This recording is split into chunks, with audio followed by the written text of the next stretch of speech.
Doctor rescues injured woman without knowing she was being chased by her ex.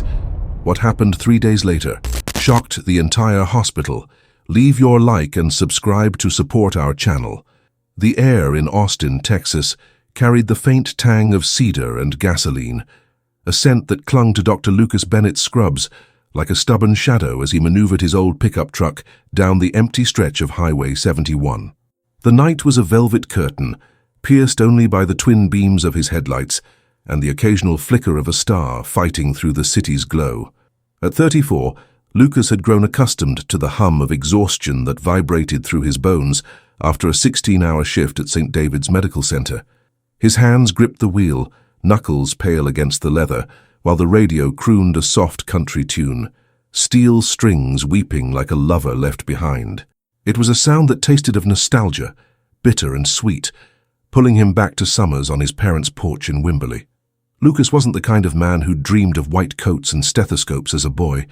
Back then, he'd wanted to be a musician, strumming chords under the wide Texas sky. But life has a way of rewriting melodies, and a chance shadowing of his mother, an ER nurse with hands steady as stone, had tuned his heart to a different rhythm.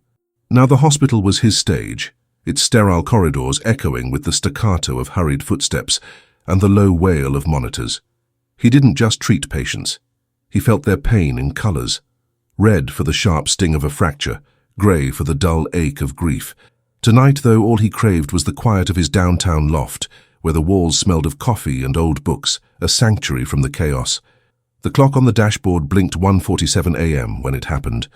A shadow darted across the road, a blur of motion so sudden it stole the breath from his lungs. His foot slammed the brake, tires screeching like a banshee's cry, but the impact came anyway, a dull, sickening thud that reverberated through the truck's frame. The world tilted, and for a heartbeat silence swallowed everything. Then came the rush of adrenaline, sharp as shattered glass against his tongue. Lucas flung the door open, stumbling into the cool night air, his boots crunching on gravel as he raced toward the figure sprawled on the asphalt. She lay there, motionless, a cascade of chestnut hair fanning out like spilled ink. Blood trickled from her temple, a crimson thread weaving through the pale canvas of her skin. Lauren Hayes, though he didn't know her name yet, was a stranger whose life had just collided with his in the most brutal way. "Hey, can you hear me?" His voice cracked, raw and desperate, as he dropped to his knees beside her. His hands, trained to mend, trembled as they searched for a pulse. It was there, faint, fluttering like a moth trapped in a jar. Relief flooded him, warm as sunlight, but it was fleeting. "Don't move her," he barked at the handful of onlookers who'd materialized from nowhere, their headlights casting eerie halos around the scene. He was a doctor, damn it, but this wasn't a sterile operating room. This was chaos painted in shades of panic, his own breath loud in his ears, the metallic tang of blood stinging his nostrils. He pressed his fingers to her neck again, counting beats, while his other hand fumbled for his phone. "Call 911, he shouted to a wide-eyed trucker hovering nearby. The man nodded, fumbling with his own device, and soon the distant wail of sirens began to claw through the night, a sound that felt like hope and dread braided together. Minutes stretched into eternity, each second dripping like molasses. Lauren's chest rose and fell, shallow but steady, and Lucas clung to that rhythm as if it were a lifeline. When the paramedics arrived, their red and white ambulance slicing through the dark, he stepped back, hands slick with sweat and streaked with her blood. "Female, late 20s, hit by a vehicle," he recited, voice mechanical, as they loaded her onto a stretcher. "Possible head trauma. She's stable but unresponsive." The lead medic nodded, her eyes sharp with focus, and then they were gone, taillights fading into the black like embers snuffed out. Lucas stood alone on the roadside, the weight of what he'd done sinking into his chest like a stone. Had she run out of the woods? Was she drunk? Lost? Fleeing something? The questions gnawed at him, each one a splinter under his skin. He climbed back into his truck, the cab now smelling of guilt, a sour, heavy scent that coated his throat. His phone buzzed and he answered without looking.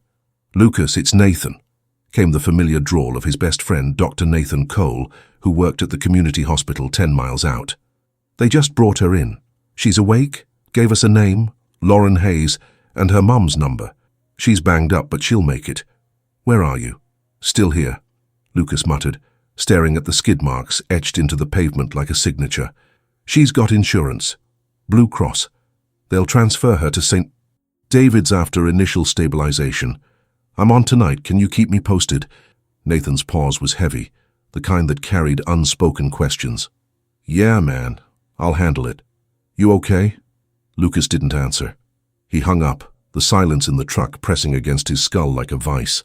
Back at St. David's, the ER buzzed with its usual symphony, beeping machines, clipped orders, the occasional sob muffled behind curtains.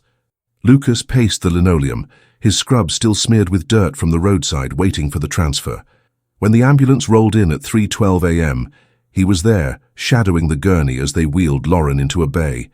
She was conscious now, her green eyes glassy but alert, darting around the sterile chaos. A bruise bloomed across her cheek, and a bandage swaddled her forehead, but she was alive, and that fact pulsed through him like a second heartbeat.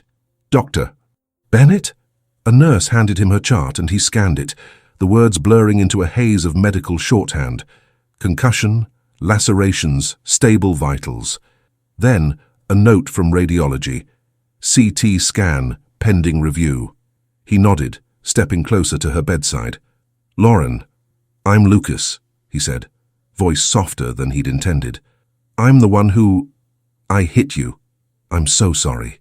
Her gaze locked onto his, and for a moment, the room fell away. There was no accusation in her eyes, only a quiet intensity that made his chest ache like a bruise pressed too hard. It's okay, she whispered, her voice a threadbare melody, hoarse from pain or shock or both. I ran out. Couldn't think. You didn't mean it. Her words hung there, fragile as frost, and Lucas felt them melt into him, easing the knot in his gut.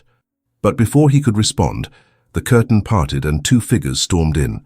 Her parents, Ellen and Mark Hayes, their faces etched with worry that smelled of stale coffee and sleepless nights. Where's our girl? Ellen demanded, her voice trembling like a violin string stretched too tight. Lucas straightened, stepping forward. She's here, stable. I'm Dr. Bennett. I was driving when... He stopped, the confession lodging in his throat.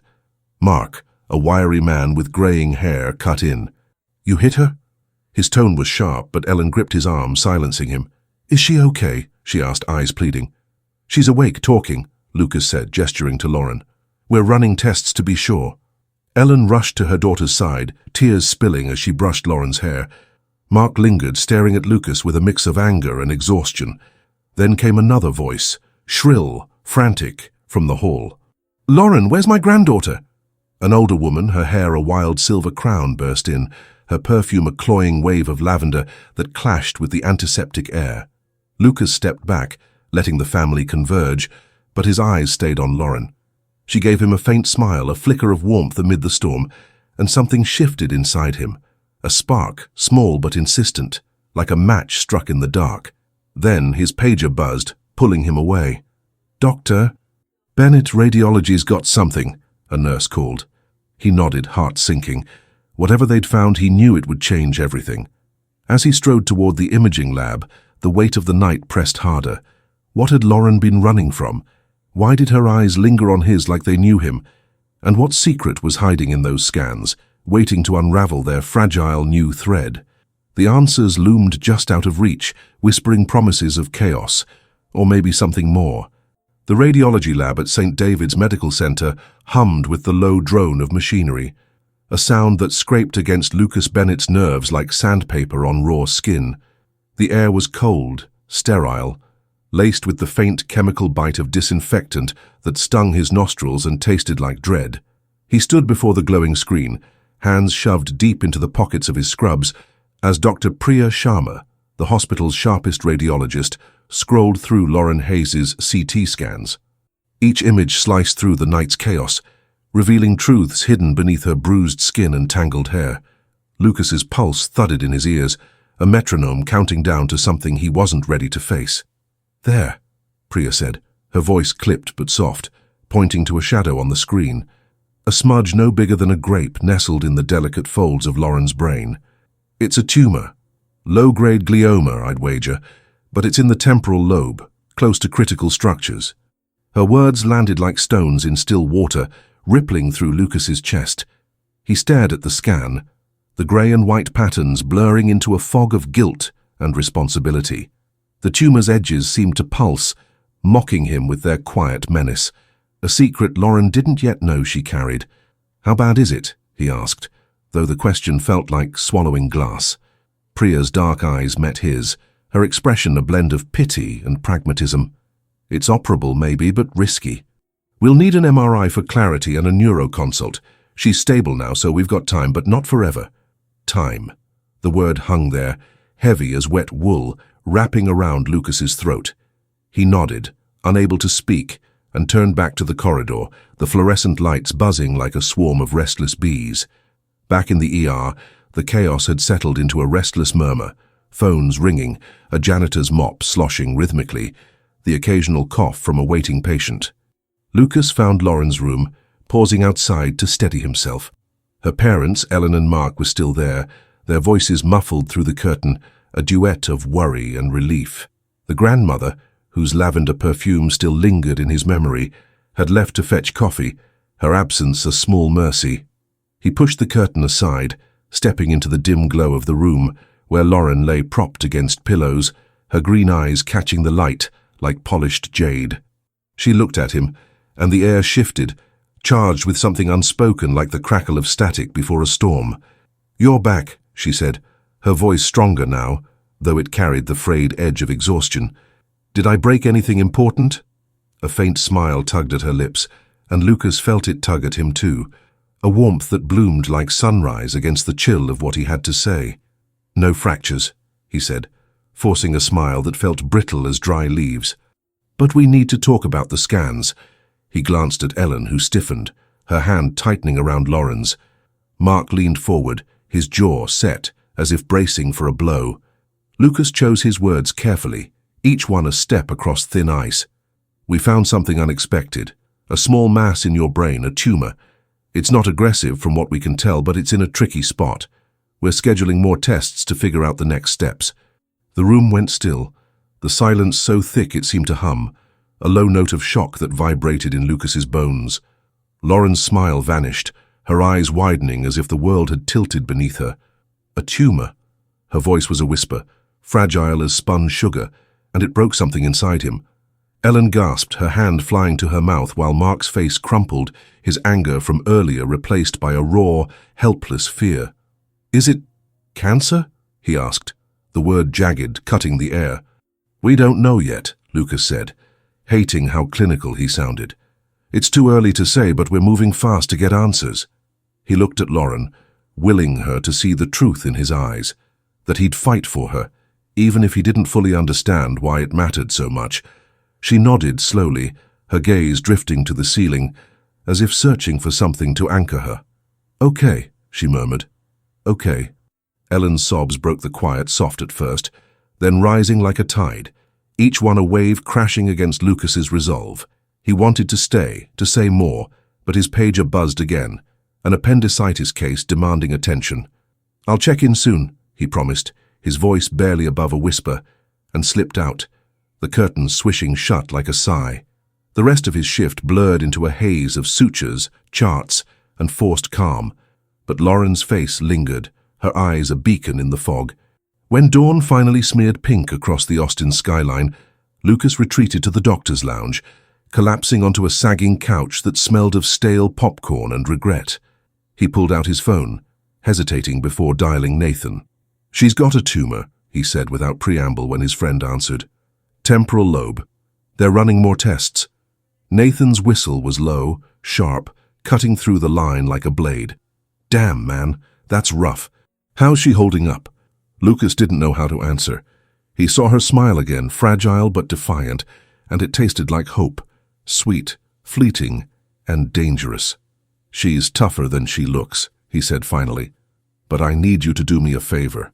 Her parents mentioned she was in town for her birthday this weekend. Find out what you can about her. Nothing creepy, just anything that might help." "Help what exactly?" Nathan's tone was teasing, but there was an edge to it, a question he didn't ask outright. Lucas ignored it. "Just do it," he said, hanging up before he could second-guess himself. He leaned back, closing his eyes, but sleep wouldn't come. Instead, he saw Lauren running across that road, her shadow swallowed by his headlights. What had chased her into his path? The answer felt closer now, but still maddeningly out of reach. By midday, Lauren was moved to a private room on the neuro floor, her chart updated with an MRI order and a consult with Dr. Elena Ruiz, a neurosurgeon whose reputation was as formidable as her bedside manner was gentle. Lucas found himself lingering outside her door, drawn by a pull he couldn't name. Ellen was there reading a magazine with forced focus, while Mark paced the hall, his footsteps a restless drumbeat. "Any news?" Lucas asked, keeping his tone neutral. "Not yet," Ellen said, her voice raw like fabric worn thin. "She's sleeping now, keeps asking about you, though." Her eyes flicked up, searching his face, and Lucas felt heat creep up his neck. "She's grateful, you know, for what you did out there." He nodded, unsure how to respond, and stepped inside, the room dim and quiet save for the soft beep of a monitor. Lauren stirred as he approached, her eyes fluttering open, catching the slant of sunlight through the blinds. "You again," she said, a teasing lilt in her voice that made his chest ache like a bruise pressed too hard. "You're making a habit of this." He chuckled, the sound surprising him, light as a breeze through summer grass. "Just checking my handiwork," he said, glancing at her chart. "How are you feeling?"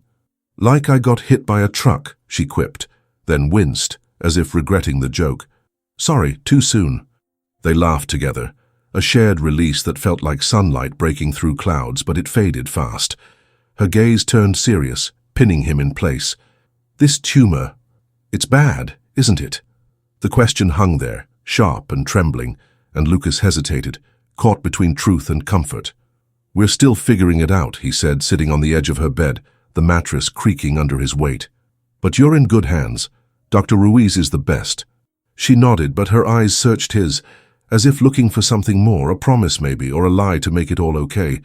He wanted to give her both, but all he had was the truth. "You're not alone in this," he added, the words slipping out before he could stop them. Her hand brushed his, a fleeting touch that burned like a spark, and he pulled back, startled by the intensity. Before either could speak, the door swung open, and Dr. Ruiz strode in, her clipboard a shield of authority. "Ms. Hayes, I'm Elena," she said, her voice warm but firm like cocoa laced with spice. "We've got your MRI scheduled for tonight. I'll walk you through everything." Lucas stood, nodding to Elena, and excused himself, but not before catching Lauren's gaze one last time, a look that lingered, heavy with questions neither could voice. As he walked away, the hospital's hum faded, replaced by a single thought. Lauren wasn't just a patient anymore. Something had shifted, a thread tying them together, fragile but undeniable. But what had she been running from that night? And what else was hiding in her story, waiting to unravel them both? The dawn broke over Austin with a blush of peach and gold, its light spilling through the hospital blinds like warm honey. But for Lucas Bennett, the world remained cloaked in shadow. The radiology lab's verdict, a tumor lurking in Lauren Hayes's brain, had settled into his chest like damp earth, heavy and unyielding. As he trudged through St. David's Medical Center, the antiseptic air stung his nostrils with a metallic edge, tasting of sleepless nights and unspoken fears. The hum of the hospital, clipped voices, the squeak of gurneys, a distant sob, wove a tapestry of urgency that felt both familiar and suffocating. At 34, Lucas was no stranger to delivering hard truths, but this one clung to him, its weight a bruise that pulsed with every step. He'd left Lauren's room hours ago, her green eyes haunting him, wide with shock yet flickering with something else, a defiance that burned like a candle in a storm. Now, as he lingered in the doctor's lounge, the sagging couch creaking beneath him, the scent of stale coffee and burnt toast curled around his senses, grounding him in the mundane. His phone sat heavy in his hand, the screen dark, but he couldn't bring himself to call Nathan Cole yet. His best friend, a fellow doctor at the community hospital, would have questions, ones Lucas wasn't ready to answer. Why did this case, this woman, grip him so tightly? Why did her fleeting smile feel like a melody he couldn't unhear? Instead, he closed his eyes, letting the lounge's quiet hum wrap around him, only to be jolted by the memory of that highway, the screech of tires, the sickening thud, Lauren's blood on his hands. What had she been running from? The question gnawed at him, sharp as a splinter, and he knew he wouldn't rest until he understood. His pager buzzed, shattering the reverie, and he glanced at it. Neuroconsult room 412, Lauren's room. His heart lurched, a jolt of adrenaline that tasted like copper and hope. The neuro floor was quieter, its air softer, tinged with the faint sweetness of flowers from bedside vases. Lucas found Dr. Elena Ruiz outside Lauren's door, her dark hair pulled into a tight bun, her clipboard a shield of authority. "Morning, Lucas," she said, her voice warm but precise like a violin note held just right. "MRI results are in. I'm about to brief the family. You joining?" He nodded, though his stomach twisted, a knot of dread and curiosity braided together.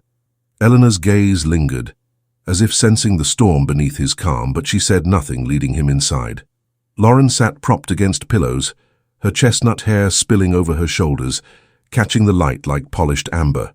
Her face was pale, the bruise on her cheek a fading violet bloom, but her eyes, those green depths, sparked with life, pinning Lucas where he stood. Ellen Hayes sat beside her, clutching a crumpled tissue, her worry a scent of lavender lotion gone sour with fear. Mark paced near the window, his footsteps a restless rhythm, while the grandmother, whose name Lucas now knew was Clara, hovered near the door, her silver hair a halo under the fluorescence. "Good to see you awake," Elena said to Lauren, her smile a brushstroke of reassurance. "The MRI gives us a clearer picture. The tumor's small, low-grade, but its position near the temporal lobe means we need to be cautious. Surgery's an option, but it carries risks, memory issues, speech problems. We could also monitor it, start with medication to manage symptoms." Her words flowed smoothly, but they landed like hailstones, each one sharp and cold. Lauren's gaze flickered to Lucas, as if seeking an anchor, and he felt it, a tug in his chest like a string plucked too hard. "How long do I have if we don't operate?" Lauren asked, her voice steady but thin, a thread stretched to breaking.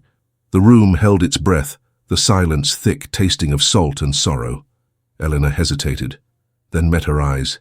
"It's hard to say. Years, maybe, with treatment. But it could grow, cause seizures, other complications." Ellen's sob broke the quiet, a jagged sound that sliced through Lucas's resolve, while Mark stopped pacing, his face crumpling like paper. Lauren nodded, her lips pressing into a tight line, but her eyes didn't waver. "And if I do the surgery?" she pressed, her tone sharper now, a blade honed by fear. Elena's calm held firm. "We'd remove most of it, hopefully all, but there's a chance of side effects. We'd know more after a biopsy." The words hung there, heavy as wet canvas, and Lucas saw Lauren's hand tremble, though she hid it beneath the blanket. He wanted to speak, to offer something, comfort, certainty, but his throat was dry, his thoughts a tangle of guilt and something deeper, unnamed. Clara stepped forward, her voice quavering like a bell struck off key. "You're too young for this, sweetheart. We'll fight it, whatever it takes." Lauren managed a small smile, but it didn't reach her eyes, and Lucas felt the ache of it, a dull throb like a bruise pressed too long. Elena excused herself to arrange further tests, leaving Lucas with the family. Ellen looked at him, her gaze raw, searching. "You've been kind," she said, her voice frayed. "She keeps mentioning you, says you saved her out there." Heat crept up Lucas's neck, and he shrugged, uneasy. "Just doing my job." But the lie tasted bitter, like oversteeped tea. This wasn't just his job anymore. Lauren wasn't just a patient. As he checked her chart, their eyes met again, and the air crackled, charged with a current neither could name. "You don't have to stay," Lauren said softly, her voice a melody woven with fatigue. "I'm sure you've got better things to do than babysit me." He chuckled, the sound surprising him, light as a breeze through summer grass. "Not really. Besides, I owe you one for, you know." He gestured vaguely, meaning the accident, and her smile flickered, brief but warm, like a spark in the dark. The moment broke when his phone buzzed. Nathan. He stepped into the hall to answer, the corridor's hum fading to a dull roar. "Got something for you," Nathan said, his drawl laced with intrigue. "Lauren's birthday's this weekend. Big deal for her family. They flew in from Seattle. But here's the kicker. She was at a bar before the accident, some dive off 71. Bartender says she left in a hurry, looked spooked. No one knows why." Lucas's grip tightened on the phone, The news a jolt that tasted like ozone, sharp and electric. Spooked by what? He asked, his mind racing. Nathan sighed. No clue. Cops didn't dig deeper. Accidents on you, not her, but I'll keep my ears open. Lucas thanked him, hanging up as a new question burned. What had scared her enough to run into his path? He glanced back at her room, the door half open, her silhouette framed against the light. She was a puzzle, each piece sharper than the last. Days blurred into a haze of shifts and stolen visits. Lauren's MRI confirmed Elena's suspicions, and a biopsy was scheduled. But Lucas found himself drawn to her room, their conversations a lifeline. She talked about her life, teaching art to kids, her love for jazz, the way rain on canvas smelled like freedom. He shared fragments of his own, music, dreams abandoned, his mother's laughter, the way a good chord felt like flying. Each word wove them closer, their voices blending like colors on a palette, vibrant and alive. One evening, as sunset painted the sky in strokes of crimson, Lucas arrived to find Lauren alone, sketching in a notebook. Her pencil scratched softly, a rhythm that soothed the air, and he paused, struck by the grace in her movements, delicate yet fierce, like a bird testing its wings. "What's that?" he asked, nodding at the page. She hesitated, then turned it toward him, a sketch of a woman running, her face blurred, shadows chasing her heels. The lines were raw, pulsing with fear, and Lucas felt it in his gut, a chill that tasted of ash and secrets. "Something I saw in my head," she said, her voice low, almost lost. "Before that night." His breath caught, the sketch a window to the mystery he couldn't solve. "You remember anything else?" he asked, careful not to push. She shook her head, but her eyes flickered, hiding something, pain maybe, or a truth too heavy to share. He wanted to press, to unravel her, but instead he sat beside her, the silence warm, like sunlight on stone. Her birthday arrived that weekend, a celebration planned in a garden near Zilker Park. Lucas was invited, a surprise that warmed him like a sip of bourbon, smooth and heady. He arrived with a gift, a small sketchpad, its cover embossed with stars, and found Lauren radiant in a blue dress, her laughter a melody that danced through the crowd. "You came," she said, her smile a burst of light, and he handed her the pad, their fingers brushing, a spark that lingered like static. The party was alive with music and chatter, but Lucas watched her from the edges, noting how she moved, graceful yet guarded, like a deer sensing a storm. Clara pulled him aside, her eyes sharp.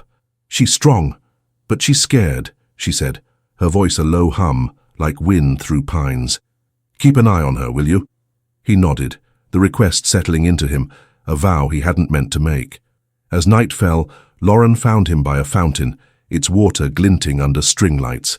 "Thanks for this," she said, holding the sketchpad, her voice soft like velvet brushed against skin. "Means more than you know." Their eyes locked, and the world narrowed, the air thick with possibility. But then her phone buzzed, a text lighting up the screen, and her face paled, her fingers tightening. "Everything okay?" Lucas asked, his voice steady but laced with concern. She nodded, too quickly, and slipped the phone away, but the shadow in her eyes lingered, a secret coiled tight. "Just family stuff," she said, forcing a smile. But it didn't fool him. What was she hiding? And why did it feel like the answer could break them before they'd even begun? The fountain at Zilker Park shimmered under the string lights, its water weaving a soft lullaby that couldn't quite soothe the unease curling in Lucas Bennett's chest. The night air was warm, fragrant with honeysuckle and grilled corn from the birthday party's buffet, but it carried a faint edge of tension, sharp as a blade hidden in silk. Lauren Hayes stood beside him, her blue dress catching the glow like a sapphire kissed by moonlight, yet her smile, offered too quickly after that cryptic text, felt fragile, a porcelain mask hiding cracks beneath. At 34, Lucas had faced countless crises in St. David's Medical Center, but this moment, this woman stirred a restlessness in him, a hunger for answers that tasted like iron and longing. Her fingers still clutched the star-embossed sketchpad he'd given her, the gift a quiet vow he hadn't fully understood when he chose it. "You didn't have to come," she said, her voice a melody laced with gratitude, though her eyes darted away, chasing shadows only she could see. "I mean, you're probably exhausted." The words were light, but they landed heavy like pebbles sinking into a still pond, rippling through the space between them. Lucas tilted his head, studying her, the way her shoulders tensed, the faint tremor in her hand.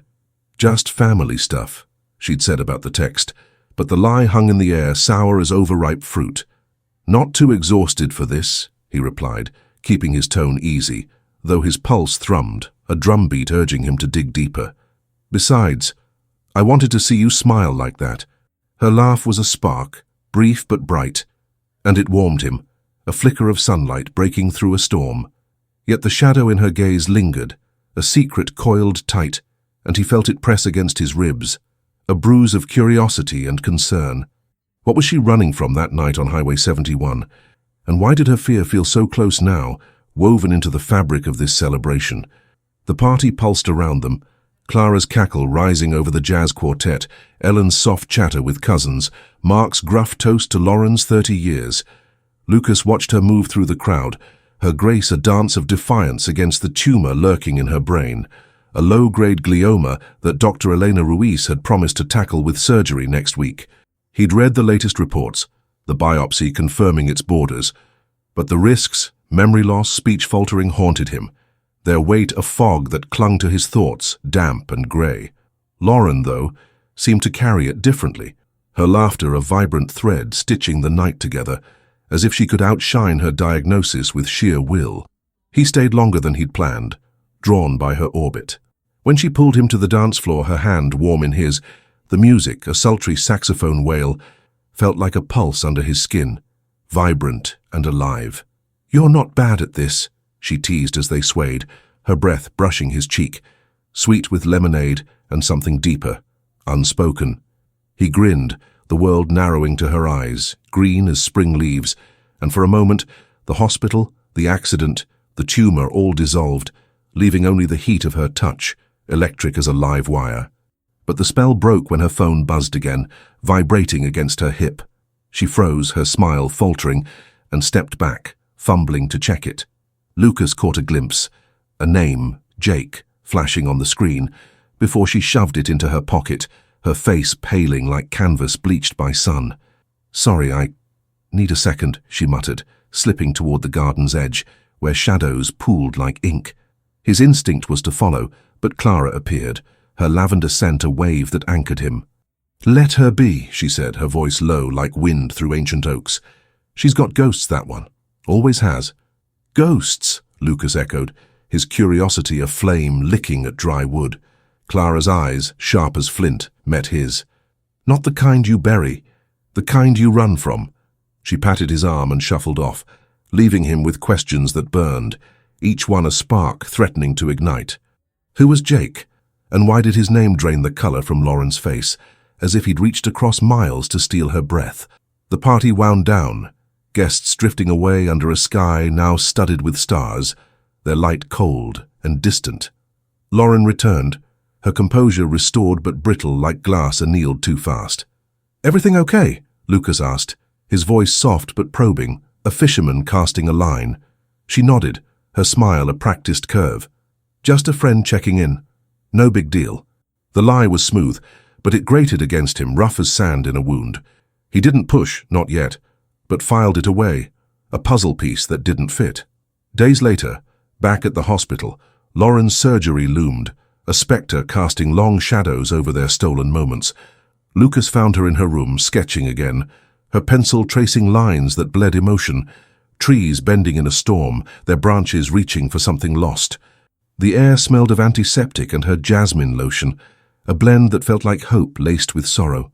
"You're good," he said, nodding at the page, and she blushed, a flush that warmed her cheeks like dawn on frost.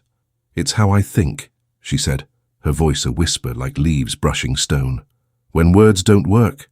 He sat beside her, the mattress dipping and their shoulders brushed, a contact that sparked like flint on steel.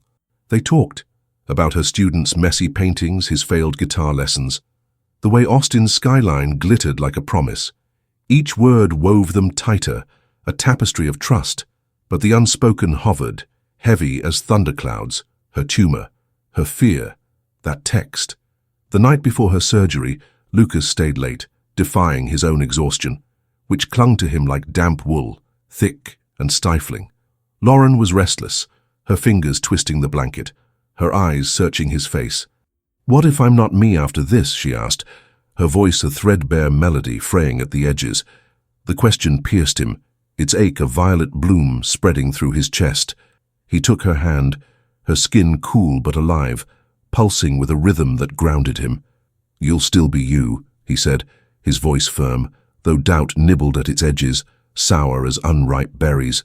"The parts that matter, your laugh, your art, the way you make everyone feel seen, those don't live in a tumor."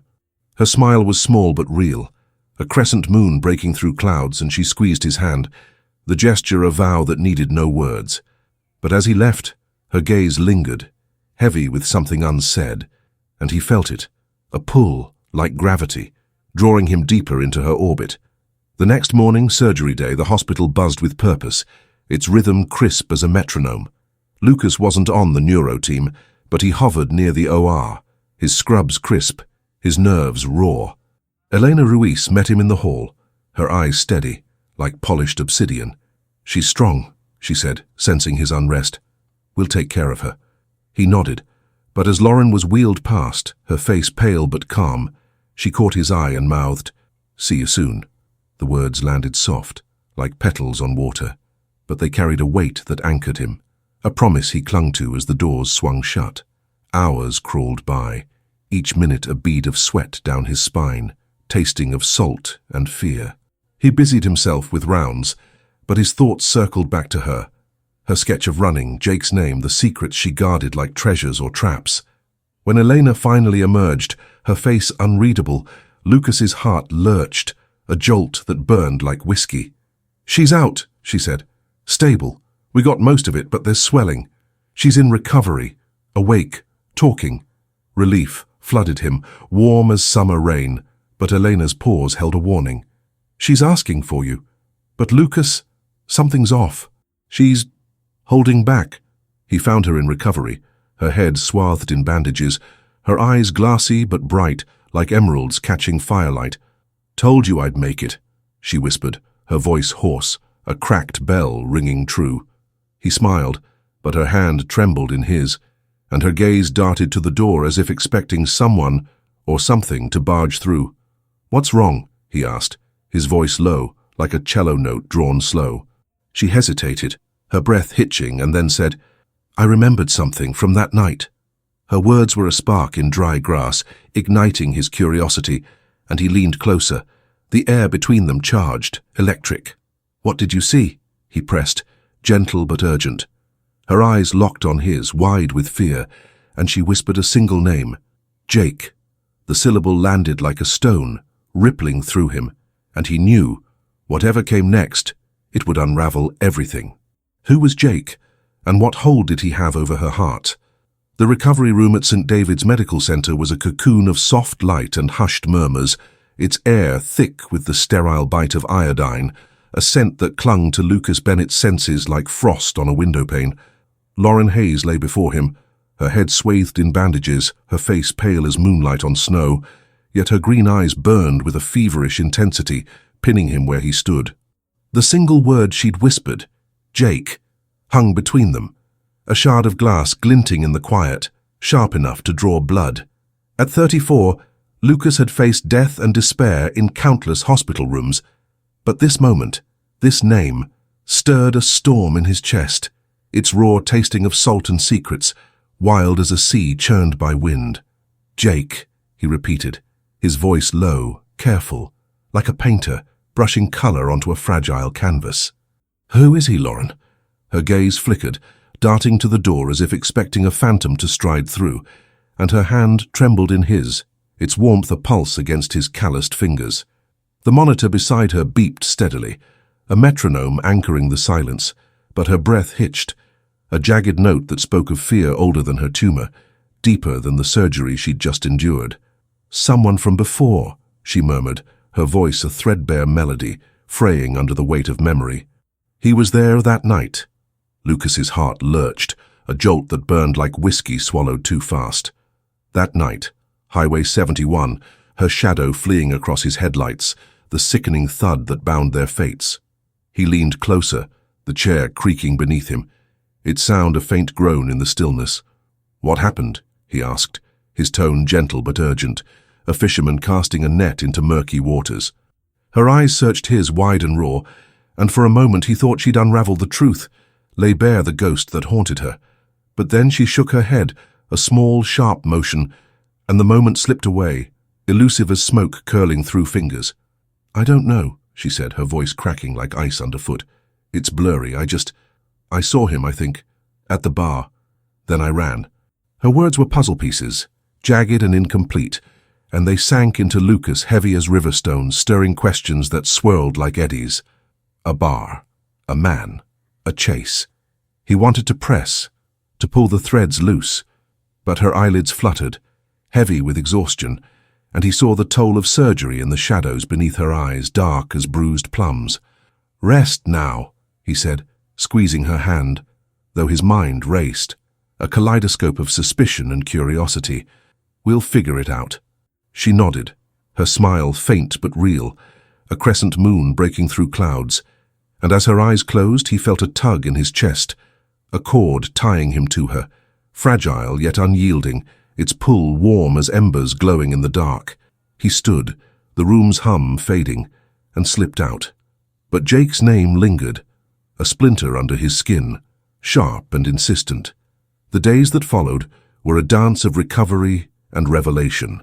Lauren moved to a private room, her strength returning in slow, stubborn waves like a tide reclaiming a battered shore.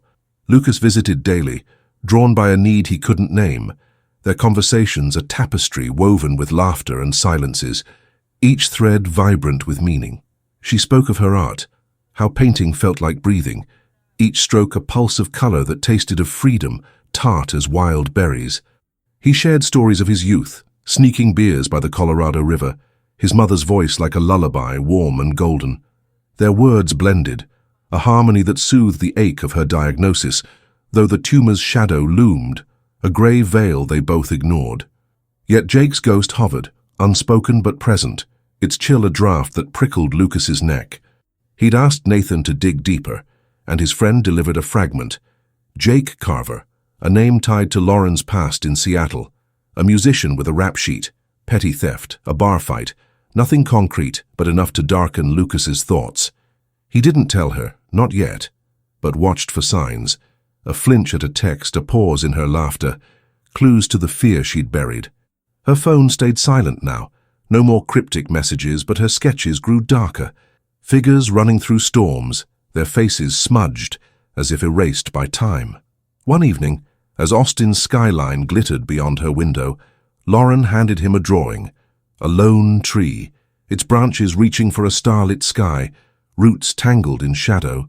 The lines sang of hope and struggle, their rhythm a pulse under his fingertips, and he felt her heart in every stroke, raw and radiant.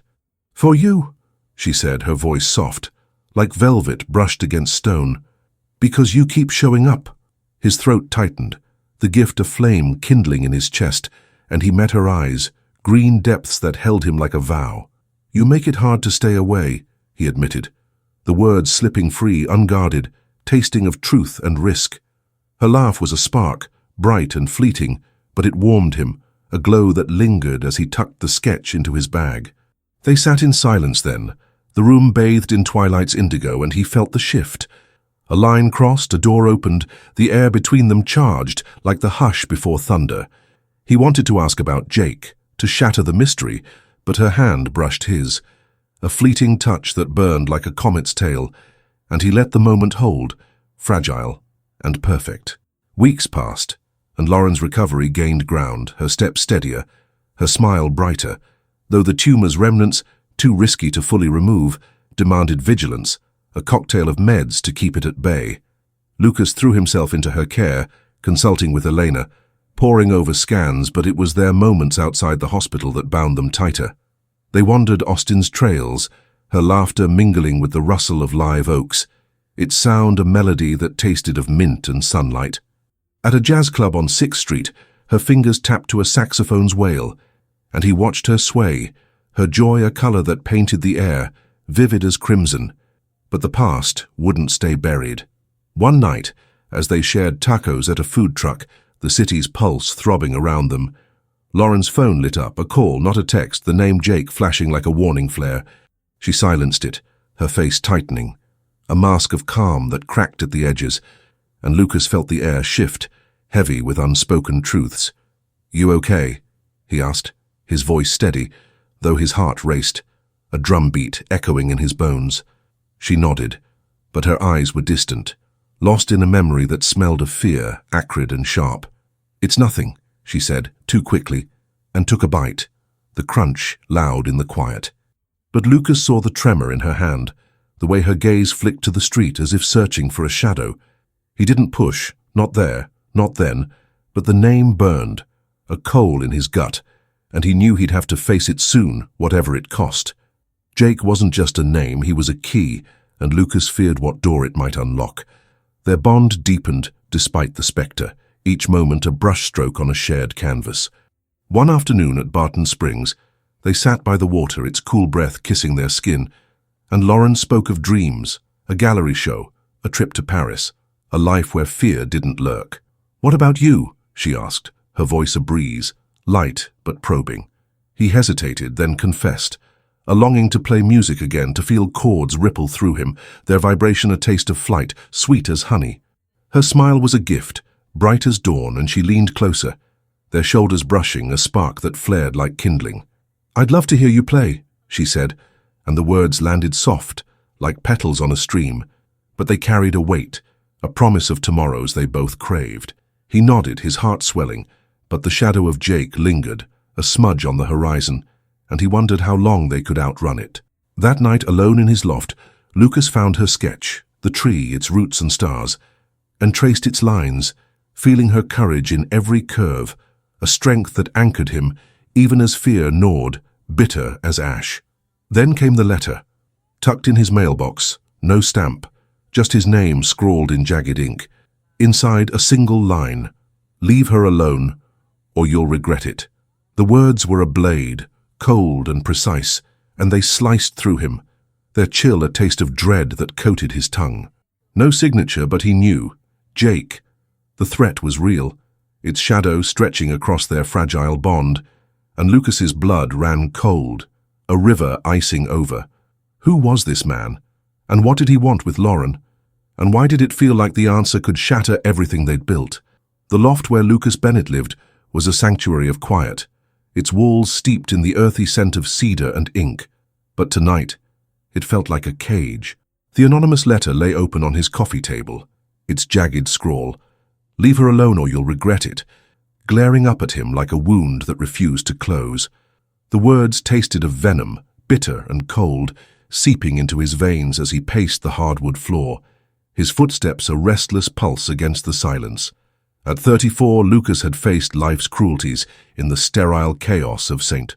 David's Medical Center, but this threat, tied to Lauren Hayes and the ghost named Jake, stirred a fear that burned like frostbite, sharp and unrelenting. Who was Jake Carver, and what power did he hold over the woman who'd become his compass? Outside, Austin's skyline glittered, a mosaic of lights that promised answers if only he could reach them. Lauren was out of the hospital now, her surgery weeks behind her, the tumor's remnants tamed by medication, though its shadow lingered, a faint smudge on her future. Their bond had grown in those weeks, walks along Lady Bird Lake, her laughter a melody that painted the air with hues of saffron and hope, dinners where her touch sparked like embers under his skin. Yet Jake's name haunted every quiet moment, a riddle wrapped in fear, and the letter was a warning Lucas couldn't ignore, its chill a blade pressed to his throat.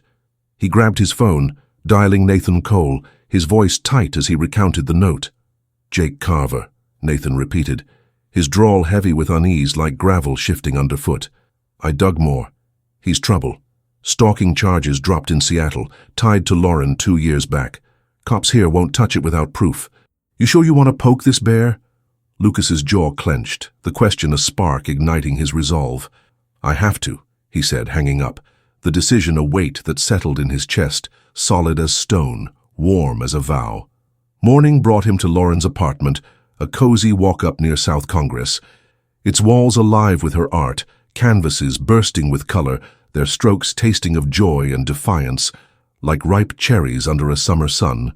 She greeted him with a smile, her chestnut hair loose, catching the light like polished amber. But her eyes held a flicker of caution, green depths shadowed by secrets. "You look like you didn't sleep," she teased, pouring coffee, its aroma a rich embrace that softened the air. He took the mug, its warmth grounding him, but the letter burned in his pocket, its words a pulse he couldn't silence. "Lauren," he began, his voice steady but low, like a cello note drawn slow, "we need to talk about Jake." Her hand froze mid-sip, coffee trembling in the cup, and the room seemed to contract, the air thick with a tension that smelled of rain-soaked earth, heavy and electric. Her gaze darted away, fixing on a painting, a figure running, its edges blurred as if fleeing time itself. "There's nothing to say," she murmured, but her voice cracked, a thread snapping under strain, and Lucas felt the lie, its sting sharp as a wasp's bite. He pulled the letter from his pocket, unfolding it with care, each crease a whisper of danger. "This came last night," he said, sliding it across the table.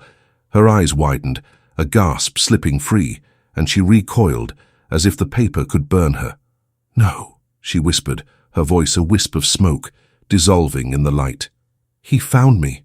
The words were a confession, raw and jagged, and they pierced Lucas, their ache a violet bloom spreading through his ribs. He reached for her hand, her skin cool but alive, its pulse a rhythm that tethered him to her. "Tell me," he urged, gentle but firm, like a sailor coaxing a ship through a storm. "I'm here." Her breath hitched, and she nodded, the dam breaking, her story spilling like a river unleashed. Jake had been her boyfriend in Seattle, a musician whose charm hid a darkness, jealousy that bruised, control that suffocated. She'd left him, fleeing to Austin for a fresh start, but he'd followed, his shadow lurking in texts, calls, that night at the bar when she'd run, terrified into Lucas's path. "I thought he was gone," she said, tears tracing her cheeks, their salt a taste of sorrow that mirrored his own. "But he's back." Lucas's blood roared, a tide of anger and protectiveness, its heat a forge tempering his resolve. "He won't touch you," he promised, his voice a vow carved in stone, its weight grounding them both. She looked at him, her eyes searching, and something shifted, a trust forged in shared scars, a flame kindling where fear had burned. "You don't have to do this," she said, but her hand tightened in his, a lifeline she didn't want to release, and he felt it, a bond deeper than words, its glow warm as hearthfire. They went to the police, the station's fluorescent buzz a grating counterpoint to their quiet resolve. The officer, a weary man named Torres, took the letter, his pen scratching notes that sounded like hope, faint but real. "We'll look into it," he said. But his tone was cautious, a melody played in minor key, and Lucas knew it wasn't enough. Back at Lauren's, he installed a new lock, his hands steady despite the fear that coiled in his gut, its chill a draft that whispered of danger still lurking. Days turned to weeks, and their lives wove tighter, each moment a brushstroke on a shared canvas. Lauren painted again, her colors bolder, tasting of courage, like citrus bursting on the tongue. Lucas picked up his guitar, its chords a vibration that felt like flight, their resonance a gift he played for her under starlit skies. They laughed over burnt pancakes, danced in her living room to jazz that pulsed like a heartbeat, and with every touch, every glance, their love grew, a garden blooming where shadows had reigned. But Jake's threat wasn't gone. One night, as they walked home from a food truck festival, the city's hum alive with neon and spice, Lucas felt eyes on them, a prickle that tasted of ash and menace. He scanned the crowd, his arm tightening around Lauren, her warmth a shield against the cold. A figure lingered across the street, hooded too far to name, but Lauren stiffened, her breath catching, and he knew. "Jake." "Stay here," he said, stepping forward, but she grabbed his arm, her voice fierce like a spark flaring in the dark. "No," she said. "We face this together." Her courage was a beacon, its light cutting through his fear, and he nodded, their hands linking, a chain forged in fire. They crossed the street, the figure retreating into an alley, but Lucas's phone buzzed, a text from Nathan. "Cops got a lead. Carver's in town. Stay sharp."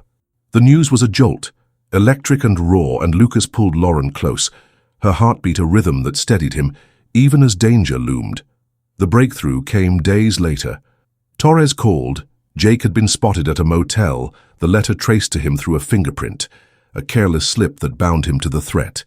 Police moved in, and by dawn he was in custody, his shadow lifted, though its chill lingered, a memory that would fade but never vanish.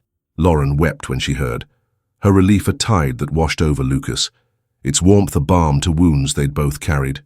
"It's over," she said, her voice a song, clear and free, and he held her, their embrace a harbor where storms could no longer reach. Time flowed, and their love deepened, rooted in trust, blooming with possibility. Lauren's health held steady, her scans clear, the tumor a dormant echo they faced with quiet strength. Lucas proposed one evening by Barton Springs, the water's murmur a chorus to his words. The ring, a simple band with a star-shaped sapphire, glinting in the moonlight. "Marry me," he said, his voice a vow that tasted of forever, sweet as honeyed wine. Her yes was a burst of light, her kiss a promise that sealed their stars, and the night sang with their joy, its melody a tapestry of hope. Their wedding was small, under live oaks draped with lights, Lauren's dress flowing like a river, her smile a sunrise that warmed every heart.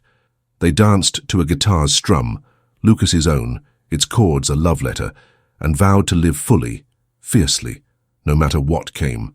Years unfolded, golden and rich, filled with her art, his music, trips to Paris, laughter that painted their days with colors no shadow could dim. The tumor never returned, a miracle they cherished, its absence a gift that tasted of grace soft as dawn's first breath. One evening, decades later, they sat on their porch, gray in their hair but fire in their eyes, her latest canvas, a tree reaching for stars propped nearby. Lucas took her hand, its lines a map of their journey, and felt her pulse, steady as ever, a rhythm that still anchored him. "We made it," she said, her voice a melody woven with time, and he smiled, the world complete in her gaze. Their love had conquered fear, outlasted ghosts, and built a life that shone, radiant as the sky above. Yet one question lingered, a whisper in Lucas's heart. What would Jake have done if they hadn't stopped him? The answer didn't matter, not now, not ever, but it hung there, a final spark, reminding them how fiercely they'd fought for this happiness, this forever. Wow, what a journey with Lucas and Lauren. Did you love their story as much as I did? I'd love to hear your thoughts. What score would you give this tale from 0 to 10? Drop it in the comments below, and while you're there, hit that like button to show some love. Don't forget to subscribe for more stories that tug at your heartstrings, and check out the video popping up on your screen right now. It's another adventure you won't want to miss. Thanks for joining me, and I can't wait to share more with you.